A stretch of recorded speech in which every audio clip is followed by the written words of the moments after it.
করে মাঝিরা রাখবেন এখন আবিষ্কার করতে এই পৃথিবীটা এই দুনিয়াটাই এত বড় এর থেকে 13 লক্ষ গুণ বড় হচ্ছে সূর্যটা কত লক্ষ গুণ সূর্যটা যে গ্যালাক্সি আছে আমাদের যে গ্যালাক্সি কিন্তু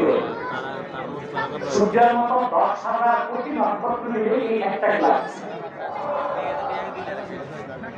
এরকম বিলিয়ন বিলিয়ন গ্যালাক্সি আল্লাহ তাআলা প্রথম আকাশের নিচে সাজায় রাখছেন রাসূল সাল্লাল্লাহু আলাইহি ওয়াসাল্লাম হাদিস মালিক ইবনে সাফফা রাদিয়াল্লাহু তাআলা বর্ণনা করেছেন বুখারী ও মুসলিম হাদিসে এসেছে নিশ্চিত আছে দুনিয়া থেকে প্রথম আকাশে যেতে লাগে 500 বছর তারপর দ্বিতীয় আকাশ তারপর তৃতীয় আকাশ তারপর চতুর্থ তারপর পঞ্চম